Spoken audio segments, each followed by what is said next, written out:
Okay, I have my fuel pump and I have leaks on each joint, the joint here and the joint there. What I'm doing is I'm just gonna test this, continue to test for this for leaks. I'm gonna try polishing it up, try cleaning it up, and so on. See if I can get it to quit leaking. The way I'm testing it is taking some soapy water and putting it on the joint, and then putting my thumb over this joint. Go ahead and blow in that blow in the end here.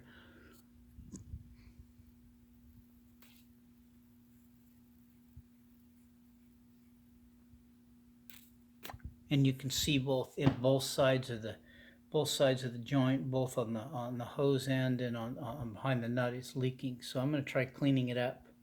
I don't want to over tighten it. I've used the proper wrench here, but I don't want to over tighten it because that'll mess things up too. So anyway, let's try cleaning it up, see if I can stop that leak.